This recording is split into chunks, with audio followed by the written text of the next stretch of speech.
હક્કી આવાજ ન્યૂઝ ચેનલમાં આપનું સ્વાગત છે। ડભોઈમાં કોંગ્રેસ શક્તિ પ્રદર્શન, વિજેતા હારેલા ઉમેદવારોનો સત્કાર, સિદ્ધાર્થ પટેલના ભાજપ અને તંત્ર પર આકરા પ્રહારો, જનતાએ ભાજપના અહંકારને જવાબ આપ્યો। ડભોઈમાં સિદ્ધાર્થ પટેલને સરકાર અને અધિકારીઓ પર કડક પ્રહાર, ભાજપના પૂર્વ મહિલા મોરચા ઉપપ્રમુખ કોંગ્રેસમાં જોડાયા। ડભોઈ નગરપાલિકા, તાલુકા પંચાયત અને જિલ્લા પંચાયતની ચૂંટણીમાં કોંગ્રેસના વિજેતા તેમજ હારેલા ઉમેદવારોનો સત્કાર અને મતદારોનો સ્વીકાર કાર્યક્રમનું ભવ્ય આયોજન પટેલવાડી ખાતે કરવામાં આવ્યું હતું। આ કાર્યક્રમમાં કોંગ્રેસના આગેવાનો, હોદ્દેદારો અને મોટી સંખ્યામાં કાર્યકરો ઉપસ્થિત રહ્યા હતા। રિપોર્ટ રફીક મંસૂરી।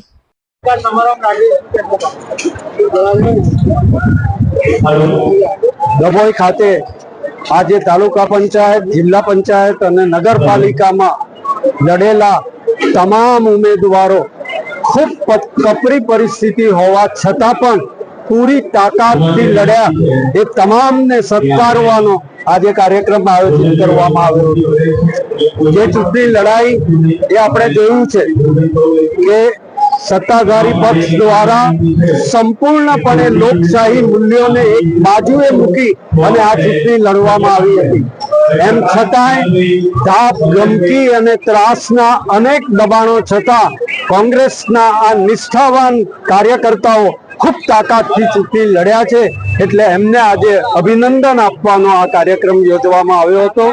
ખૂબ વિશાળ સંખ્યામાં ડભોઈ નગરપાલિકા અને તાલુકામાંથી કાર્યકર્તાઓ, આગેવાનો ઉપસ્થિત રહ્યા હતા અને આ બધાને શુભેચ્છા આપી હતી અને આવનારા દિવસોમાં સંગઠનના માળખાને વધારે મજબૂત બનાવવા માટેનો નિર્ણય કરવામાં આવ્યો હતો। આગામી વિધાનસભામાં શું આપો?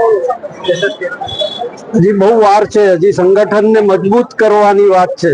હા, થેન્ક યુ।